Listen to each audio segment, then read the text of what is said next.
इंद्रधनुष्य इंद्रधनुष्य इंद्रधनुष्य. श्रोतेहो नमस्कार. साहित्य आणि त्याची निर्मिती हा असा एक विषय आहे की ज्याच्याविषयी एक सतत आकर्षण समाजाला असतं. त्यातला एक भाग असा असतो की मुळात लेखकाला हे सुचतंच कसं, आणि प्रत्येक वेळेला हा प्रश्न विचारतो. दुसऱ्या वेळेला असं असतं की लोकांना असं वाटतं की आपल्या आजूबाजूला ज्या गोष्टी घडत असतात त्या मी पण बघत असतो, पण मला त्यात कथा दिसत नाही, आणि ती नेमकी साहित्यिकाला दिसते. आज रवींद्र गुरव इथे आलेत आणि आजूबाजूला ज्या गोष्टी घडतात त्यातलं कथा नाट्य म्हणा हे त्यांना दिसतं. तर या सगळ्या तुमच्या प्रवासाची सुरुवात कशी झाली? मुळात लहानपणापासून म्हणजे दुरून डोंगर साजरे तशी माझी अवस्था. मी दोन्ही पायानं दिव्यांग, आणि मग कुठंतरी मनाला फील होत राहिलं, पाय आतमध्ये वळलेले, आणि मग ते मनाला सतत टोचत राहायचं. मग आपण काहीतरी वेगळं आहोत. मग सगळ्या गोष्टी ज्या घडतात त्या हृदयाला पण भिडायला लागल्या, आणि आपण वेगळ्या पद्धतीनं काहीतरी मांडावं असं वाटायला लागलं. मी तसा शेतकऱ्याचा मुलगा, वडील शेतकरी, काबाड कष्ट करून घर पोचणारं सगळं आपलं कुटुंब. मग अशा वेळेला जे काही खटकतं ते लिहावं असं वाटायला लागलं. मग ते गाई गुरं असतील, मग शेत असेल, जंगल असेल, आजूबाजूला तुम्ही म्हटलं तसं भोवताल असेल, काही घडलं की ते लिहावं असं वाटायला लागलं. आणि मग मला सुरुवातीला लिहिता येत नव्हतं.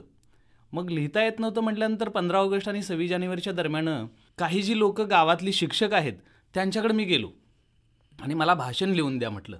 आणि माझ्यासोबत माझी आत्या होती, आणि ती आत्या पुढं मला घेऊन, आणि मी तिच्यासोबत रडगाणं लावत की मला कुणीतरी लिहून द्यावं, रडत अक्षरशः म्हणजे कुणीतरी गेलंय आणि आपण रडतोय अशी अवस्था. पण ज्यांच्याकडे मी पोचलो त्यांनी मला काय भाषण लिहून दिलं नाही. आणि मग मला तो राग आला, आणि मी रागासरशी भाषण, यातलं थोडं पुस्तकातलं बघ, त्यातलं थोडं बघ, असं करून ते भाषण लिहून काढलं. 15 ऑगस्टला मी ते भाषण सादर केलं, आणि मला एक 200 पानी वही आणि पेन मिळालं.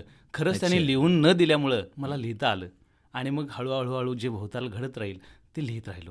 हे उद्देश काहीही असला तरी ज्यांनी तुम्हाला लिहून दिलं नाही त्यांनी तुम्हाला लिहितं केलं, त्यांचे आभारच मानावेसे वाटतात. नाहीतर मला इथंपर्यंत पोहोचता आलं नसतं. तुमच्यासारखी माणसं भेटली नसती, आकाशवाणी भेटली नसती, लिहितो नसतो मी, अगदी लिहिलंच नसतं तर मला कोणी बोलवलंच नसतं, असं झालं असतं. एक विचार असं वाटतं की ज्या वेळेला कुठलाही लेखक लिहित जातो, विशेषतः कथांच्या बाबतीत मी म्हणेन, तर आपण काहीतरी सिरियस लिहितोय हे त्या लेखकालाच ॲट ए पॉईंट लक्षात येतं की आता आपण जे लिहितोय त्यातला कौतुकाचा भाग आता संपलेला आहे, आणि आता आपण जे लिहितोय ते लोकांनी वाचण्यासारखं आहे. तर हे फील तुम्हाला केव्हा आलं? म्हणजे आता तुम्ही म्हटलं तसं कसं दुसऱ्याच्या आयुष्यात ढवळाढवळ करणं हा एक मनुष्य स्वभाव आहे.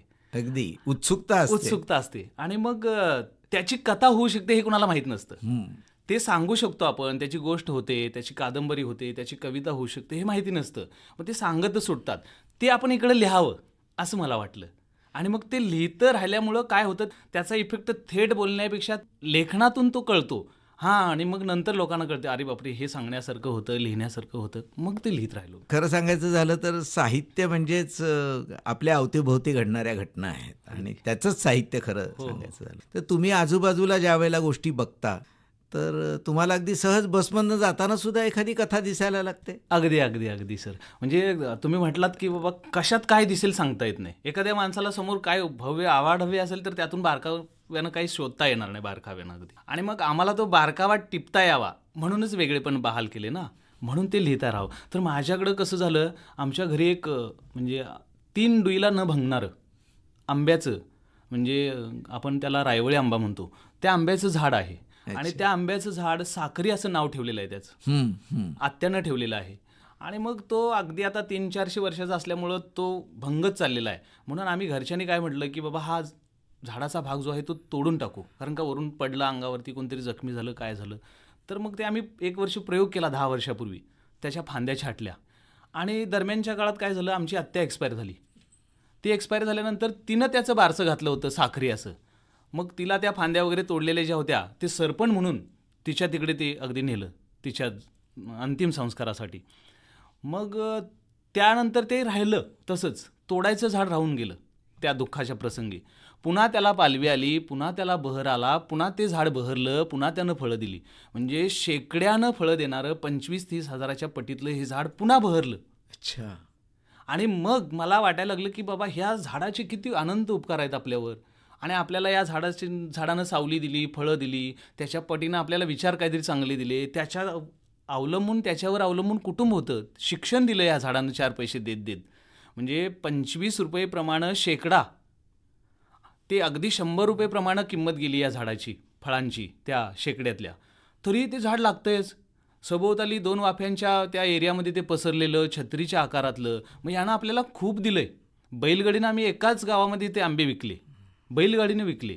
आणि तो आंबा असा होता की त्यातला चीक न पिळता खायचा, इतका गोड होता. त्याचं नाव साखरी असं ठेवलेलं होतं. ते आमच्या आत्यानं ठेवलं. तिच्या मृत्यूपश्चात ते झाड तिथं पोचलं अंतिम संस्काराला. मग आपण पुस्तक लिहावं, काय भलं चांगलं वाईट जे आहे ते लिहावं, आजूबाजूचं घर ही त्यात केंद्रबिंदू घेऊन, घर हे केंद्रबिंदू घेऊन. म्हणून मी पहिलं पुस्तक लिहिलं साखरी सळसळ या नावानं. अरे वा वा. आणि मग ते दक्षिण महाराष्ट्र साहित्य सभेला पोचलं, तिथून पुरस्कार मिळाला. बेळगावच्या वाङ्मय चर्चा मंडळानं पुरस्कार दिला. पुरस्कार हा आपल्या प्रतिभेला थोडासा प्रोत्साहन देणारा होता, एवढं मात्र नक्की. प्रोत्साहन देणारा होता, पण त्याचबरोबर मी असं म्हणेन की एका झाडाची कथा तुम्हाला कळली, हा अनंत उपकारात देणार खूपच मोठा पुरस्कार आहे. आणि सर वैशिष्ट्य असं, अजून ते झाड आहे. अच्छा. अजून ते बहरतं, 4 फळं देतं, म्हणजे तोडायचं धाडसच होत नाही त्याला. म्हणजे माणसांनी घेण्यासारखा आदर्श आहे खरा, खूप आदर्श. की ज्या व्यक्तीने नाव ठेवलं तर स्वतःचेच एक भाग देऊन अंत्यसंस्कार पण केले आणि नंतर तुम्हाला आंबे पण देत राहिलं ते झाड.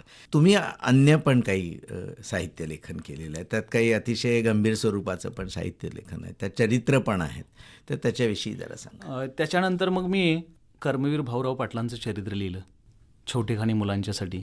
ते चांगलं मला लोकांच्यापर्यंत पोहोचवता आलं, मुलांनी वाचलं, प्रतिक्रिया चांगल्या आल्या.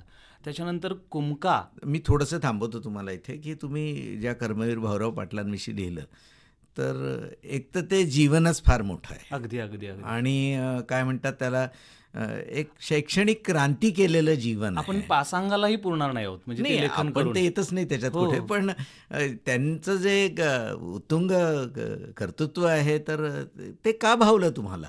म्हणजे असं झालं की त्याने म्हणजे अक्षरशः खांद्यावरनं मुलं नेऊन ती संस्था उभारली.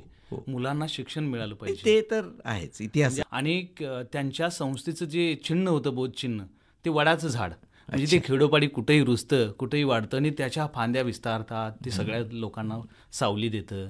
आणि कितीतरी मोठं काम त्या झाडाचं जसं आहे प्रचंड, तसं ते त्यांच्या संस्थेचं बोधचिन्ह ठेवून ते कार्यरत राहिले. बरीच छोटी मुलं मोठी माणसं घडली त्या संस्थेतून. आणि मग हे मला भावलं आणि मग मी ते लिहिलं छोटेखानी, म्हणजे प्रयत्न केला एक अगदी लिहिण्याचा. आणि मग ते लोकांच्यापर्यंत पोचलं, मुलांनी त्याचं कौतुक केलं, तुमच्यासारख्यांच्यापर्यंत ते पोचलं, हाच आनंद आहे म्हणायचं. त्यात एक मला बाब वाटते की ही फार मोठी माणसं आहेत, अगदी मोठी. पण यांचं मोठेपण ज्यावेळेला आपण लहान मुलांपर्यंत घेऊन येतो, तर ते एक वेगळंच कसब आहे. कारण त्या मुलांना त्या सगळ्या मोठेपणा तो त्यांना तसा समजत नाही, तो त्यांना वेगळ्या भाषेत समजून द्यावा लागतो. जसं आपले छत्रपती शिवाजी महाराज लहान मुलांपर्यंत तुम्ही घेऊन जाता, ते वेगळ्या भाषेत घेऊन जावे लागतात. त्यांना ते इतकं सगळं गंभीर समजणं शक्य नसतं. तर ते तुम्हाला कसं शक्य झालं? मग मला ते सगळ्या चरित्रांचा इतर अभ्यास करावा लागला. छोट्या मुलांच्या म्हणतात तसं तुम्ही त्या भाषेत मला लिहावं लागलं ते.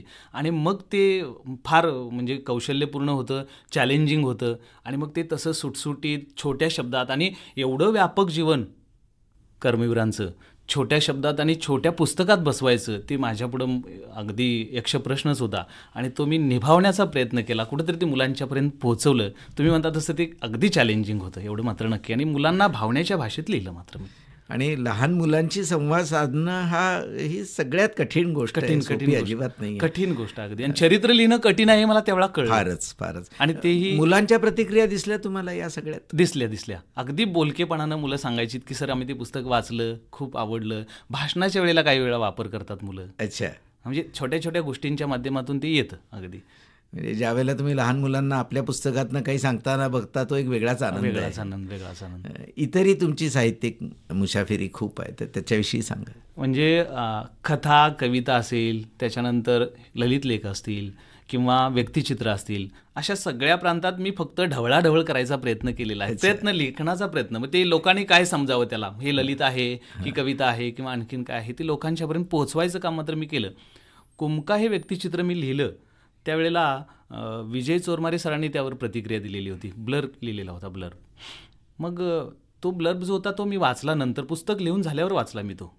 तर त्यांनी त्यात म्हटलेलं होतं की व्यंकटेश माडगुळकरांचं मानदेशी माणसं, व्यंकटेश माडगुळकरांचा मानदेशी माणसं आणि आनंद यादवांचा मातीखालची माती, हा जो संग्रह आहे त्या संग्रहाच्या तोडीचा भुदरगडी माणसांचा हा कुमका आहे.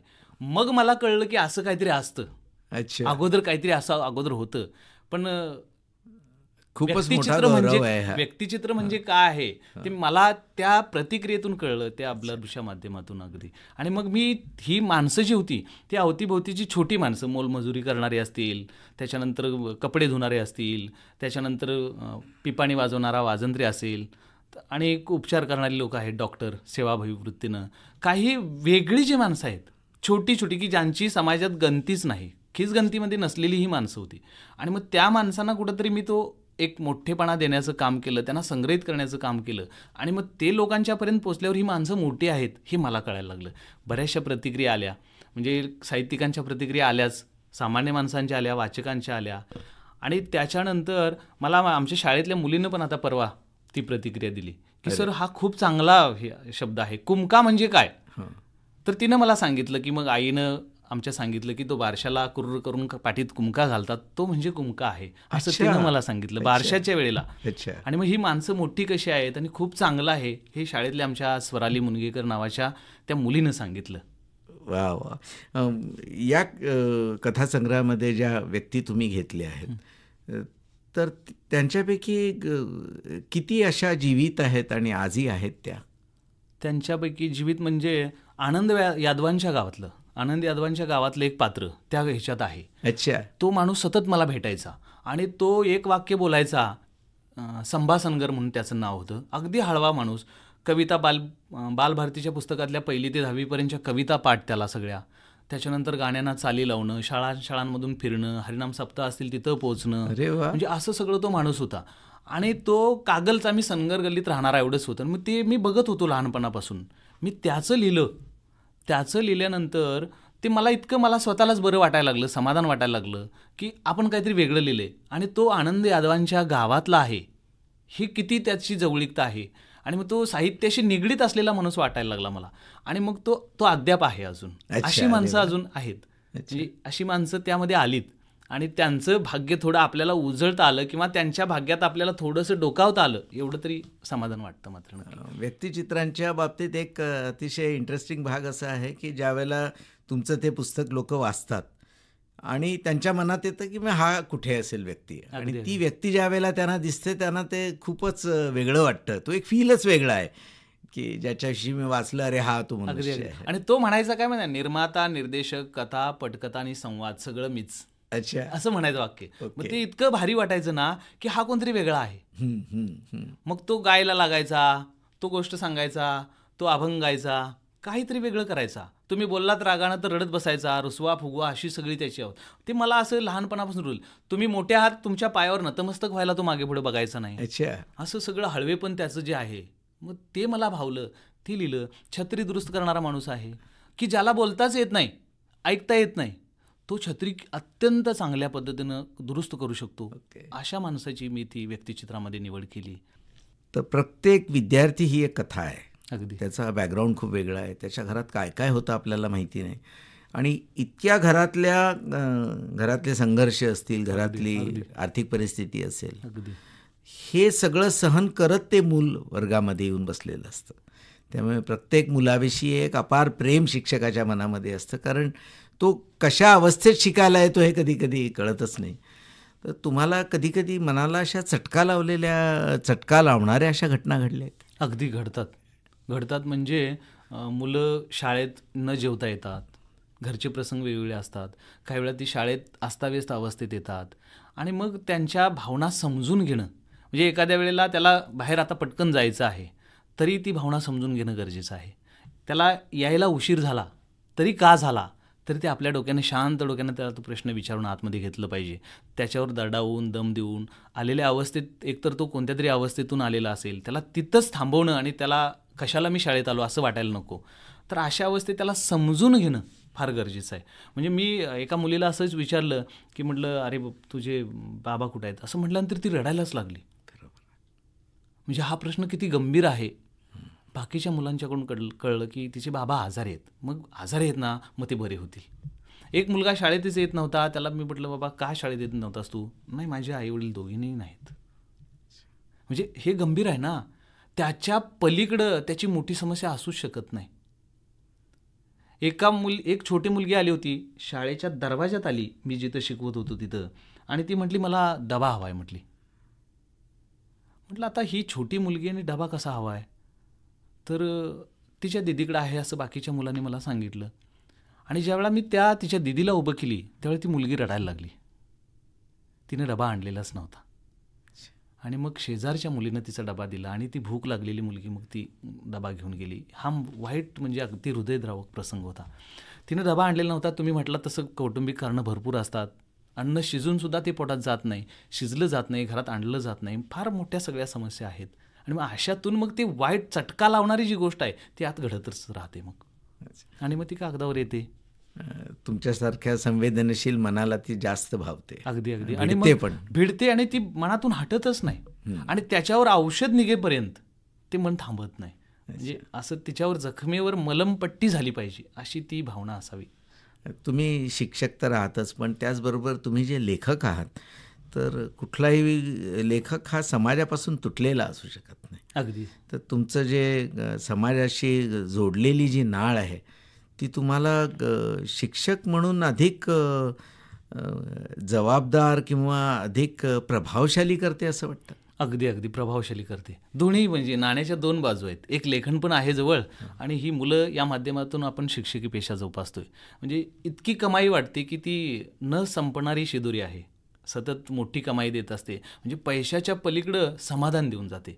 एकतर इकडं शिकवल्याचं समाधान असतं आणि इकडं लिहिल्याचं समाधान. म्हणजे दोन्ही बाजू एकाच वेळा पूर्ण होतात आणि आपलं पोट भरतं. ह्याच्या पलीकडं आणखीन काय हवं आहे? सगळं चालू सगळं चालेल. काही भविष्याचे उपक्रम आहे तेही सांगाल? अगदी भविष्यात म्हणजे कविता संग्रह यावा असंही वाटतं. त्याच्यानंतर खूप काही लिहावं. कादंबरीच्या माध्यमातून प्रयत्न माझे चाललेले आहेत.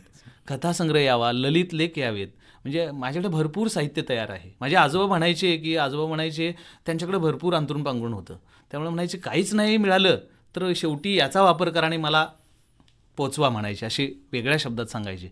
तसं काहीच नाही भेटलं, लाकूड फाटा नाही मिळाला या ग्लोबल वॉर्मिंगच्या युगात, तर माझ्याकडं ती पुस्तकं हेच माझं साहित्य असेल सोबतचं जाणारं. म्हणजे सोबत येईल ते असं मला वाटतं. म्हणजे ही वेगळी भावना आहे, पण काहीच नाही मिळालं तर माझं साहित्य तरी सोबत यावं असं मला वाटतं. इतकं सगळं लिहिलेलं आहे भरपूर. तुमच्यासोबत येण्यापेक्षा ते वाचकांपर्यंत तिथे टिकेल ते आणि माझ्यासोबत पण यावं असं मला वाटतं. ते अगदी म्हणजे ती प्रेरक गोष्ट आहे माझ्यासाठी. ती सोबत यावी आणि सगळ्या जगाला प्रेरणा द्यावी त्यांना. काही मनात उपक्रम आहेत? मनात मग हेच अगदी मुलांना जेवढं शक्य होईल तेवढं चांगलं संस्कारक्षम लिहिता येईल तेवढं लिहावं.